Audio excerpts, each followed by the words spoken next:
India में लाखों लोग हर महीने 1 लाख, 2 लाख, यहाँ तक कि 3 लाख रुपए तक भी कमाते हैं, फिर भी वो रिच नहीं है।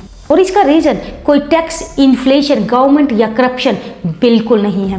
एक्चुअली असली प्रॉब्लम तब स्टार्ट होती है जब आपकी सैलरी बढ़नी शुरू होती है, और जब तक आप इस प्रॉब्लम को नहीं समझेंगे कभी भी वेल्दी नहीं बन सकते। आज मैं आपको एक ऐसी मिस्टेक दिखाने वाली हूँ जो हर मिडिल क्लास फैमिली करती है।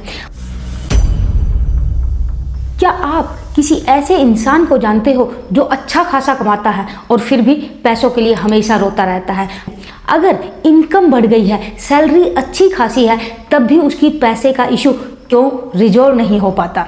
इवन अक्सर इनकम बढ़ने से पैसे की समस्या खत्म होने की बजाय बढ़ जाती है। मैं अपने एक फ्रेंड की बात बताती हूँ। जब उसकी सैलरी 35,000 थी, वो बोलता था अगर मेरी सैलरी 1 लाख रुपए हो जाए तो मेरी सारी समस्याएं खत्म हो जाएंगे। पर जब उसकी सैलरी 35 से 50, 50 से 1 लाख, इवन 1.5 लाख रुपए तक भी बढ़ी, तब उसकी पैसों की समस्या खत्म नहीं हुई बल्कि उसकी समस्या बढ़ गई। क्योंकि जब इनकम 35,000 थी उसके खर्चे छोटे थे, पर जब 1.5 लाख हुई तो उसने अपना लाइफस्टाइल अपग्रेड कर दिया। नया फ़ोन, नई कार, नया अपार्टमेंट और हर कुछ EMI पर। और अब आता है गेम का सबसे डेंजरस प्लेयर, आपका अपना ब्रेन। जो चीज़ आज लग्जरी लगती है मिलते ही नॉर्मल लगने लगती है। जो सैलरी आज ड्रीम लगती है मिलते ही एवरेज लगने लगती है। बात ये नहीं है कि आपके पास कम है या ज़्यादा, पर जो आपके पास है आपका ब्रेन उसे नॉर्मल समझने लगता है और नए अपग्रेड को ढूंढने लगता है। तो आपके पास अपनी एग्जिस्टिंग चीज़ों से ना तो सेटिस्फैक्शन मिलता है और ना ही आपकी वेल्थ क्रिएट होती है। और इसी वजह से जितनी तेज़ी से आपकी इनकम बढ़ती है उतनी तेज़ी से आपकी सेटिस्फैक्शन और वेल्थ नहीं बढ़ती। आप कितना भी कमाओ, अगर आप उसे सेव या इन्वेस्ट नहीं कर रहे, आप वेल्दी नहीं बन सकते। आज की हमारी सोसाइटी में peer pressure, society show off के कारण हम हमारे लाइफस्टाइल को अपग्रेड करते रहते हैं।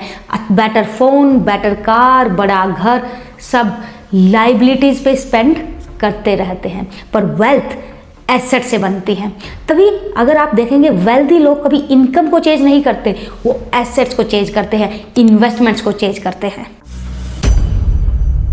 अगर आपकी जॉब चली जाए तो इनकम रुक सकती है, पर आपकी एसेट हमेशा ग्रो करती रहेंगी। इसीलिए कभी कभार कम इनकम वाला बंदा भी ज़्यादा वेल्थ क्रिएट कर सकता है। अच्छा, एक अनकंफर्टेबल सा सवाल, अगर आज आपकी जॉब चली जाए तो आप कितने समय तक सर्वाइव कर सकते हो? 1 महीना, 2 महीना, 3 महीने, 6 महीने या 1 साल? ये क्वेश्चन आपका फाइनेंशियल स्टेटस बताता है। अगर आप 1 साल भी बिना जॉब के सर्वाइव नहीं कर सकते तो आप रेड फ्लैग में हैं।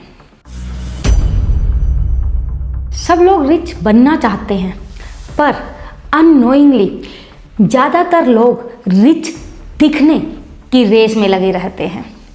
रिच दिखना लाइफस्टाइल अपग्रेड करवाता है, बहुत एक्सपेंसिव है, जबकि रिच बनना बहुत बोरिंग है। क्योंकि रिच बनने के लिए आपको सेव करके, इन्वेस्ट करके एसेट्स क्रिएट करनी पड़ती हैं, जबकि रिच दिखने के लिए आपको अपने लाइफस्टाइल पे स्पेंड करना पड़ता है। तो अगर आप रिच बनना चाहते हैं और फाइनेंशियल फ्री होना चाहते हैं तो जब भी आपको नेक्स्ट टाइम अपना सैलरी हाइक मिले उसे इन्वेस्ट कीजिए, उसके बाद अपने लाइफस्टाइल को अपग्रेड कीजिए। तो कमेंट में ज़रूर बताएं कि आपको क्या लगता है।